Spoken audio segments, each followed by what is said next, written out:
자, 여러분, 오늘은 인간은 에너지를 어떻게 활용하여 왔는가에 대해서 한번 얘기를 해보려고 그래요.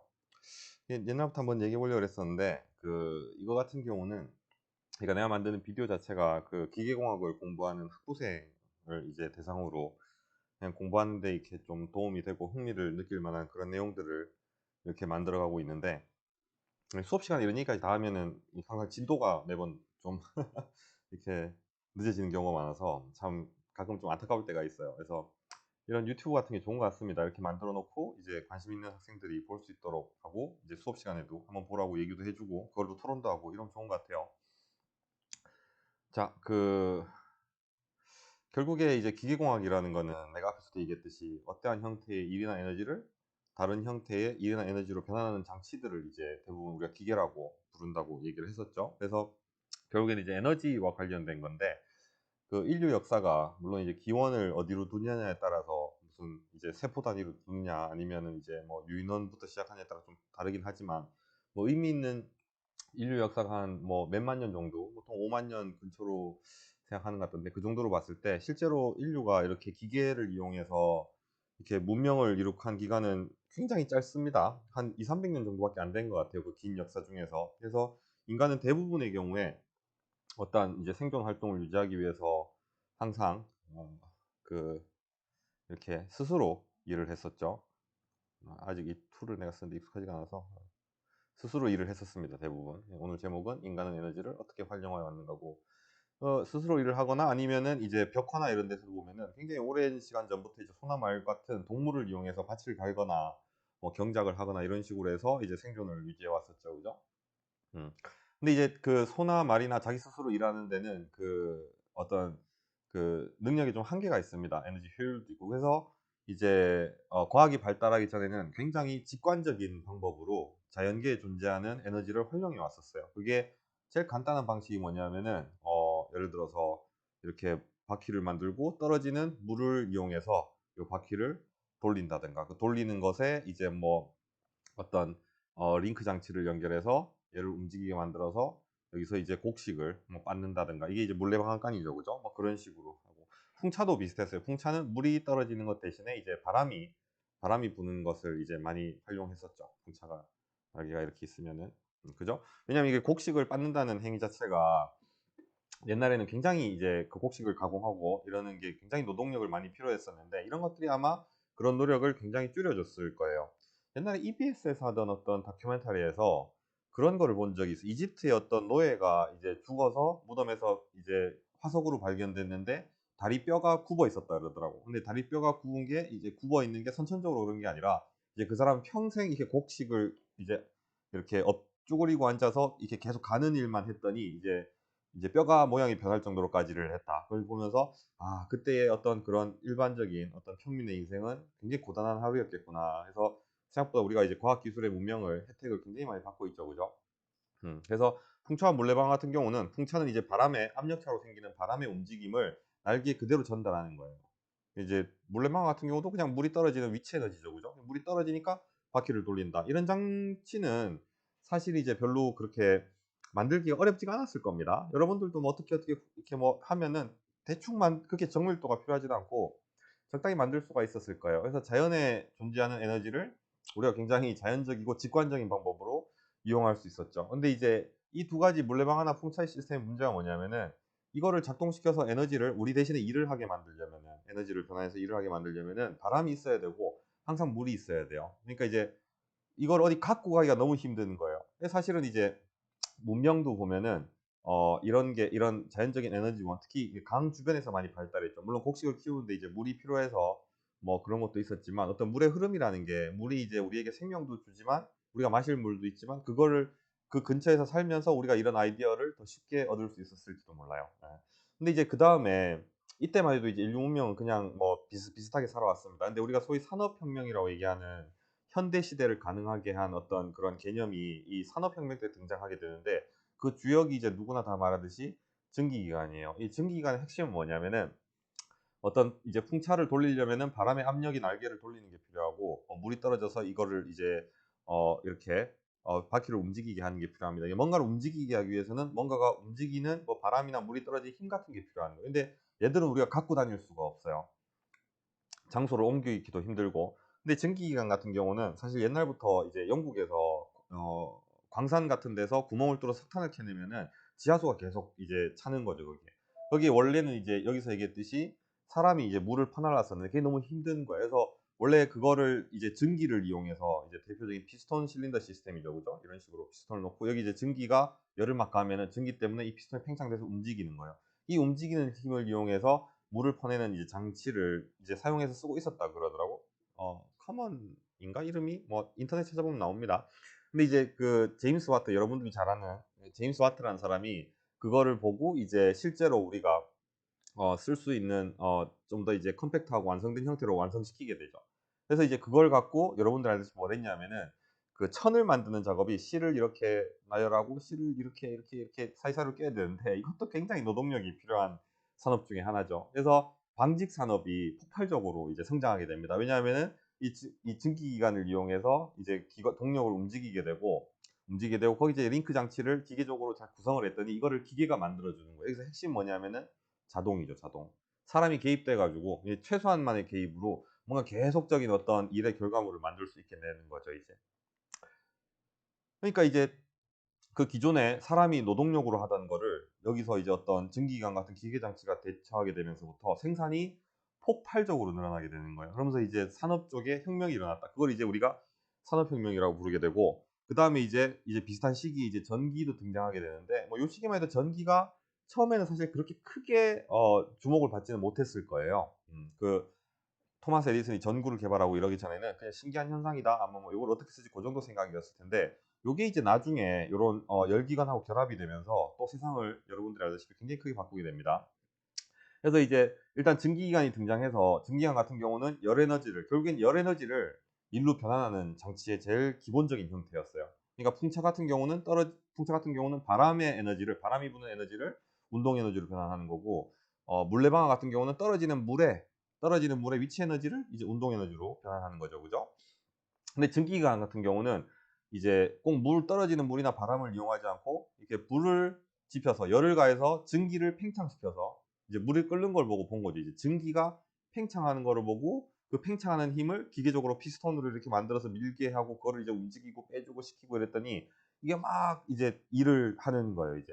근데 사람들이 증기기관을 보고 더 계속 발전시키고 싶겠죠. 그래서 발전시켜서 이렇게 바꾸고 저렇게 바꾸고 계속 공부를 하다 보니까 결국에 핵심은 뭐냐면은 열인 거예요, 열.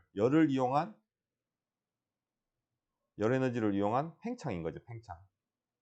이게 핵심인 거예요. 그래서 보니까 석탄으로 막 되었었는데 그때 이제 뭐가 등장하면은 화석 연료라는 게 등장합니다. 화석 연료. 물론 이제 그전에 쓰던 석탄도 화석 연료인데 석유 뭐 이런 것들에 굉장히 이제 관심이 집중되게 되죠. 왜냐하면은 앞에서 얘기했듯이 증기기관 외에도 덩치가 컸어요. 그다음에 이제 뭐 풍차나 이런 거는 바람이 있어야 되고 물이 있어야 되는데 화석 연료인 이제 석유 같은 경우는 그냥 에너지 밀도가 굉장히 높은 거예요. 그래서 들고 다니면서 필요한 데서 태우면은 이 장치만 있으면은 이런 식으로 자동으로 되는 어떤 일을 발생시킬 수가 있는 거죠. 예. 그래서 그거를 이제 더 밀도 높은 에너지를 쓰니까 증기처럼 물을 끓이지 않고 결국에 팽창이 필요하니까 이 피스톤 실린더 시스템 안에서 그냥 석유 자체를 태우면은 얘가 팽창하면서 미는 거예요. 그러니까 물을 끓일 보일러도 필요 없고 연료를 따로 떼어야 되는 화로도 필요 없는 거예요. 그냥 석유 자체를 넣고 안에서 태워버리면 되니까 사이즈가 작아지게 됩니다. 그러니까 이제 인터널 컨버션이 되고 사이즈가 작아지니까 무슨 재밌는 현상이 생기냐면은 풍차는 돌긴 도는데 이거를 타고 다닐 수는 없어요. 이걸로 뭔가 일을 할 수도 있고 그 물레방아도 그렇고. 근데 이 동력을 발생시키는 기관이 이 석유라는 굉장히 고밀도의 에너지를 통해서 작아지게 되니까 이거를 어떤 박스 안에 넣고 바퀴를 매달아서 굴릴 수가 있게 되는 거예요.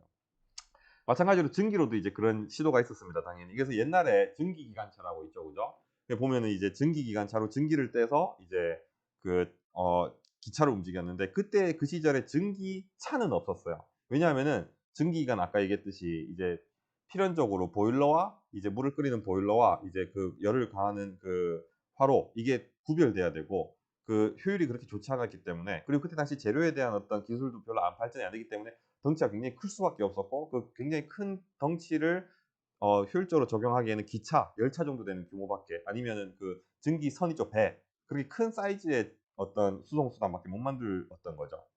근데 이걸 이제 가지고 석유로 내연기관이라는 걸 만들었더니 굉장히 컴팩트해지는 거예요. 그러면서 출력도 좋고. 그래서 이제 자동차라는 게 등장하게 됩니다. 우리가 이제 그 어떤 에너지를 이용해서 일만 하는 게 아니라 실제로 그거를 동물처럼 막 타고 다니는 것도 가능하게 된 거죠. 그러면서 이제 이때 증기기관, 내연기관 같은 것이 나오면서 이제 사람들의 이동 범위가 넓어지니까 전 세계가 이제 서로 이렇게 배는 이제 바람을 이용하긴 하지만 이제 대륙 횡단 열차도 생기고 비행기도 생기고 이런 식으로 이제 전 세계적으로 문화 교류도 활발하게 일어나고 또 한 번 이제 굉장히 큰 변화가 일어나게 됩니다. 그리고 그 어떤 화석 연료 중에 이제 특히 석유, 가솔린 이런 것들이 가진 어떤 액체형 연료의 그 탄소 기반 연료의 밀도가 워낙 높다 보니까 걔로 꼭 피스톤을 밀지 않더라도 압력을 높인 다음에 구멍을 뚫어주면은 거기서 고압으로 가스가 새겠죠, 그죠? 이런 거를 추진력으로 이용해가지고 제트 엔진 같은 것도 만들어서 비행기도 이제 날아다니게 만들고, 그죠? 그다음에 이제 터빈 같은 걸 이용해서 이제 전기도 만들어낼 수가 있게 되죠. 전기도 만들어낼 수 있게 되고 이렇게 됩니다. 근데 이제 이 시점에서 요 시스템들의 핵심은 뭐냐면은 에너지를 어떤 화석 연료의 형태로 가솔린 주유소 있죠, 그죠? 이렇게 뭔가 그래도 이동이 가능한 거죠. 고밀도의 연료를 여기저기 차에 연료 탱크에 넣고 돌아다니면서 필요할 때 쓸 수 있다는 거. 그 에너지의 어떤 그 포터빌리티, 이렇게 뭔가 가지고 다닐 수 있다는 점이 어떤 기계 시스템에 결합됐을 때 굉장히 이제 유용성이 많은 장점을 가졌던 겁니다. 그래서 자동차도 나오고 세상을 굉장히 많이 바뀌었죠. 근데 그 시점에서 이제 요 전기가 등장했었는데, 아직도 전기 이제 발전소는 그 스팀 터빈을 쓰는 발전소도 굉장히 많아요. 이제 큰 규모의 어떤 그런 고출력 에너지는 전기기관이 아직도 굉장히 유용하거든. 해서 이제 요 배터리 기술이 요즘 시대죠, 그죠? 굉장히 좋아지게 됩니다. 그랬더니 이제 사람들이 무슨 생각을 하냐면은, 기존에 자동차 안에서 그러니까 그 연료를 태워서 그 연료에서 발생하는 열 에너지를 다시 운동으로 변환하고, 그 사이에 중간에 열 에너지를 운동 에너지로 바꿨던 그 에너지를 저장할 수 있는 방법이 별로 없었는데, 지금 이제 배터리 자체가 효율이 너무 좋아지니까 굳이 개별 자동차 안에서 이렇게 그 에너지를 발생시켜서 그걸 운동 에너지로 바꿔줄 필요가 없는 거예요. 그러니까 에너지를 발생시키는 거는 이제 차에서 내연기관이 하던 역할이죠. 그거는 그냥 발전소에서 하게 만들고 거기 생긴 에너지를 전기 형태로 바꿔서 배터리를 하는 게 워낙 이제 저장 효율이 좋으니까 이제 석유를 들고 다니면서 에너지를 만들던 대신 전기 에너지를 배터리에 넣어놓고 쓰자 이거지. 그게 이제 결국엔 뭐냐면은 전기차라는 겁니다. 그래서 훗날 전기차를 이제 그냥 배터리 형태의 전기차를 타고 다니던 사람들은 이렇게 생각할지도 몰라요. 지금이야 기술이 발달해서 우리가 이제 전기를 충전해서 다니지만, 옛날 시절 사람들이 타고 다니던 차는 그 발전소 같은 그 엔진이라고 불리던 발전소 같은 거를 차 안에 다 들고 다녔었다. 이렇게 얘기하는 시절이 조만간 올 것 같습니다. 자, 그런 개념이 이제 나오니까 요즘 전기 자동차가 굉장히 핫하죠, 그죠? 근데 이제 또 하나 생각해 보니까 뭐냐면은, 기존에 이제 어떤 이런 화석 연료에서 우리가 에너지를 뽑아낼 때는 꼭 연소라는 과정을 통했어요. 근데 이제 연소를 하면은 열 에너지가 발생하고 부산물로 이제 그 연소 가스 같은 게 발생하죠, 그죠? 근데 그 연소 가스는 사실 우리가 별로 필요한 게 아닙니다. 우리가 필요한 거는 연소 활동을 하면서 생긴 어떤 그 열 에너지로, 사실 열 그 자체보다는 열 에너지에 의한 팽창이 필요한 거예요. 피스톤을 밀어주는 어떤 그런 힘, 그죠? 근데 이제 전기 에너지가 어떤 모터라는 걸 이용해서 전기 에너지로 어떤 그런 힘을 발생시킬 수가 있으니까, 굳이 이거를 태워서 열로 만들어 가지고 그 열로 다시 그거를 미는 팽창으로 할 필요가 있냐? 그냥 모터의 전자기장 힘으로 돌릴 수가 있지 않냐 했더니, 갑자기 굉장한 어떤 에너지부터 일로 바꾸는 과정에서 어떤 지름길이 생긴 거예요. 그러면서 이제 새로 등장한 개념이 뭐냐면은 이제 연료전지라는 개념이죠. 꼭 이제 수소가 아니더라도 연료를 태우는 게 아니라 이제 그 전기 화학 반응을 통해서, 촉매 반응 같은 걸 통해서 이제 그 전기 에너지를 바로 뽑아내게 되는 거죠. 그래서 그런 면에서 전기 자동차와 수소 연료 전지차는 결국에 전기를 이용한다는 데서는 굉장히 유사한 시스템입니다. 실제로 이제 내부에 메커니즘이 비슷한 경우도 많고, 그죠? 근데 이제 수소 연료전지 같은 경우는 이제 연소를 이용한 열 에너지의 팽창을 이용하는 게 아니라 연료의 화학 반응을 통해서 연료가 가진 어떤 전기 에너지를 우리가 변화해서 바로 뽑아낸다는 점이고, 전기 자동차는 이제 사실 전기 자동차도 수소 연료전지에서 전기를 가져와도 여전히 돌아갈 거예요, 그죠? 근데 아직까지는 대부분 발전소에서 만들어진 어떤 그런 전기를 활용한다. 그리고 이제 이 전기 자동차가 요즘 굉장히 어, 어, 그 세상에 지대한 영향을 미치는 이유는 바로 이 배터리 효율이 정말 좋아졌기 때문이고, 이 내가 볼 때 메커니즘 자체는 크게 바뀌지 않았어요. 그냥 연료를 태워서 바로 그걸 동력으로 전달하느냐, 아니면은 그 연료가 태워서 만들어진 에너지를 전기의 형태로 잠깐 저장했다가 우리가 필요할 때 쓰느냐, 이 차이인 거지. 그 메커니즘 자체가 크게 바뀐 건 아니죠. 그래서 그 뭐 그렇습니다. 그리고 이제 이 전기 에너지가 요즘 이제 우리가 저장도 할 수 있고, 옛날에만 해도 건전지 생각나죠? 별로 그렇게 효율이 좋지가 않았어요. 이 건전지로 차를 움직인다는 건 생각도 못 했었고, 뭐 배터리 좀 쓰면 금방 이제 그냥 에너지가 다 따랐었죠. 그죠? 효율이 별로 안 좋았었지. 근데 지금 이제 전기 에너지가 워낙 활용도가 높아지고 저장할 수 있는 방법도 워낙 좋아지니까 이제 태양광을 전기로 변환해도 그걸 이제 저장했다가 쓰고 뭐 이런 게 가능한 거예요. 그죠? 그다음에 이제 원자력 발전 같은 경우도 이제 그 원자력이 굉장히 에너지 밀도가 높죠. 그걸로 이제 그 뭐 전기 터빈이나 이런 걸 돌려서 이제 발전을 하는데, 이제 전기를 굉장히 많이 생산해낼 수 있게 되니까 이게 서로 맞물려서 굉장히 시너지 효과가 많이 나는 겁니다. 그래서 요즘 이제 제 주변에 있는 교수님하고도 이제 심심할 때 이제 얘기를 하는 게, 자 이제 그 인간이 에너지를 활용하고 그걸 동력원으로 이용해서 여러 기기 장치를 만들어서 사회에 활용하는 역사가 이제 요렇게 되는데, 우리도 굉장히 궁금해요. 지금 뉴스에도 많이 나오죠. 이제 뭐 테슬라라는 회사가 나중에 어떻게 될 것인가. 뭐 우리나라에 있는 이제 메이저 기업들이 앞으로 미래가 어떻게 될 것인가. 옛날에 쓰던 이런 제품들이 앞으로도 계속 경쟁력을 가질 것인가. 그래서 과연 그 다음은 어떤 기술들, 어떤 식으로 우리가 에너지를 활용하고 이제 뭐 쓸 것인가. 이거에 대해서 얘기를 굉장히 많이 해요. 근데 아직 답은 모르죠. 미래를 알 수는 없습니다, 우리가. 근데 이런 얘기가 있어요. 우리가 이제 미래는 알 수가 없지만 과거를 돌이켜 보면 앞으로 미래가 어떤 방향으로 갈지는 예측 가능하다 그래야 되나? 예측까지는 아니고 그러니까 이제 과거를 돌이켜 보면은 미래가 어느 방향으로 갈지 그 아무도 모르는 암흑 속에서 그나마 어떤 한 줄기 어떤 어둠 속의 빛처럼 뭔가 이렇게 지푸라기라도 우리에게 제공하지 않느냐. 그래서 그거를 바탕으로 생각하는 게 합리적이다라고 하는데, 결국에는 어떤 식으로 가냐면은 그 미래 기술은 요즘 많이 하듯이 뭐 그린 에너지 이렇게 해서 이제 우리가 내연기관에서 이제 얘기했듯이 그 결과물이 그 연소 가스를 원하는 건 아니죠. 그죠? 그런 건 없으면 좋습니다. 열 에너지만 원하는 거예요. 근데 연소의 부산물로서 그런 연소 결과물이 안 생길 수가 없으니까, 그런 게 이제 환경오염 이런 문제를 굉장히 많이 만들어 왔다는 거죠. 그리고 이제 전기 같은 경우도 아직 좀 더 이제 좀 더 발전돼야 되는 어떤 효율상의 문제가 좀 있습니다. 사실 아직까지도 이 두 개가 서로 경쟁하고, 물론 이쪽이 좀 우위를 가지긴 하는 것 같지만 아직 이쪽이 더 많이 퍼져 있죠. 그죠? 그래서 이런 문제들이 있는데, 이런 게 이제 조만간 방향성을 가질 거라고 다들 보고 있어요. 그래서 다음에 결과적으로 그 다음은 뭐가 될 것인가에 대해서 많이 얘기하는데, 그래서 이거 수업 시간에도 내가 많이 물어봅니다. 자, 다음에는 결국에는 뭐로 갈 거예요? 태양광 에너지 많이 얘기하는데, 이렇게 얘기를 했어요. 이제 결국엔 이제 이 원자력 발전이 지금은 발전소 규모의 크기가 필요합니다. 왜냐하면 아직 기술이 부족하기 때문에 그래요. 기술이 부족하기 때문에. 근데 이제 결국에 이 원자력이라는 거는, 그러니까 이제 내연기관이나 디젤이나 터빈, 제트 엔진은 연료 에너지 밀도가 높긴 하지만 그래도 계속적으로 연료를 공급해 줘야 되고, 전기 같은 경우도 사실 에너지 밀도가 그렇게 높다고 볼 수는 없어요, 아직까지. 그러니까 이제 에너지 밀도 제품 사이즈로 보면은, 그러니까 그 장치의 사이즈 대 에너지 밀도로 보면 아직까지도 터빈이 훨씬 압승입니다. 훨씬 고출력이에요. 그러니까 전기가 이제 비교해서는 좀 밀도가 낮은 거죠. 그러니까 이제 그래서 전기 배터리로는 로켓을 날릴 수가 없는 거예요. 에너지 밀도가 낮으니까.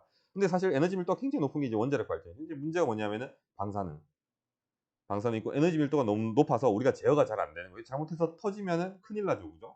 근데 이제 과학 기술이 계속 발달하고 이제 전기 에너지로 이제 우리가 에너지 저장하는 배터리를 계속 발달하고 이러면은 최종적인 정말 미래차에는, 그러니까 이거는 뭐 10년 미래, 20년 미래가 아니라 한 뭐 100년, 200년 뒤에, 그러니까 이제 전기 자동차도 수소연료 전지도 다 개발이 끝나고 이게 다 이제 완성돼서 우리가 쓰고, 그 다음 시대에 궁극적으로는 결국에 우리가 활용하는 에너지는 이 뭐 원자력이 되지 않을까 뭐 이런 얘기도 했습니다. 근데 지금 얘기하는, 지금 우리가 쓰는 원자력 발전 이런 게 아니라 어떤 뭐 지금 내연기관 사이즈의 어떤 원자력 발전에서 우리가 이제 그 결과물들 방사능 물질, 폐기물 같은 것도 제어가 가능하게 되고, 언젠가는 미래지만 그런 기술이 나오지 않을까요?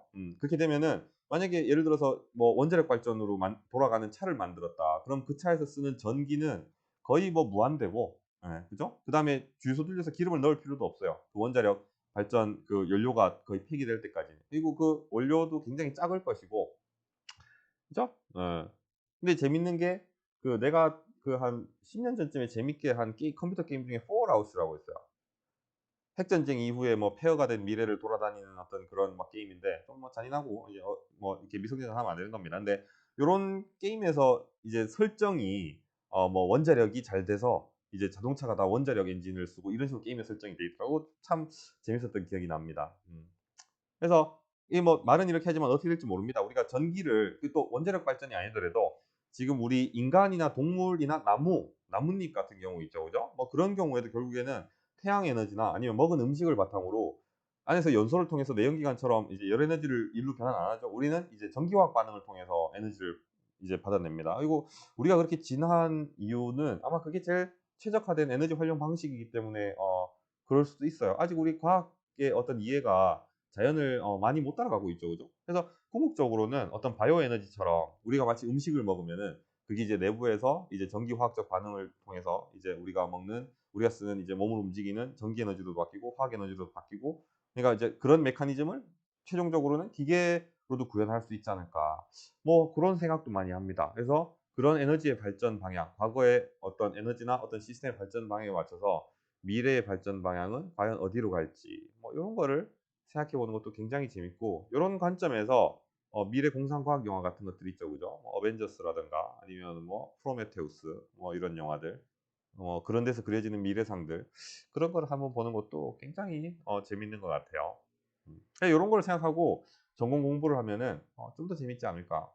그래서 이제 연력학, 고체역학 이런 거는 옛날에 이제 이 내연기관이나 터빈처럼 화석 연료를 쓰는 거는 이게 사람들이 막 공부를 해봤더니 결국에 이런 시스템들의 효율은 작동 온도에 따라서 결정되더라 이거예요. 어떻게 만들던 간에 온도가 높으면은 그 제품의 효율이, 에너지 효율이 더 좋아지는 거예요. 그래서 재료나 이런 데서 티타늄, 뭐 카본 복합 소재 이런 식으로 고온과 고압을 바꾸는 식으로, 고압을 견디는 식으로 재료가 계속 발달돼 왔고 기술도 계속 그렇게 발달돼 왔죠. 근데 자연계에 존재하는 물질이라는 거는 어느 정도 한계가 있어요. 그래서 사실 지금 이제 어떤 이런 열 에너지를 이용하는 기관들은 그 발전에 있어서 거의 내가 볼 때는 한계에 도달했다. 재료도 그렇고 티타늄도 뭐 티타늄 이상의 뭐 그런 게 없죠. 뭐 이렇게 계속 복합 재료가 나와 있긴 한데 과연 그걸로 어디까지 갈 수 있을까? 거의 뭐 한계가 아닐까 싶습니다. 그래서 이제 그 돌파구로 찾은 게 뭐 전기 자동차 이런 식으로 아예 열을 활용하는 게 아닌 전기 에너지 형태로 이제 그 돌파구를 찾은 거죠. 그런 식으로 과학 기술은 계속 발달해 갑니다. 그래서 과거에 발달되어 온 어떤 경향을 보고 미래를 한번 예측해 보는 것도 공학을 공부하는 굉장히 좋은 음, 포인트 중에 하나인 것 같습니다. 자, 오늘 동영상은 여기까지 하도록 하겠습니다.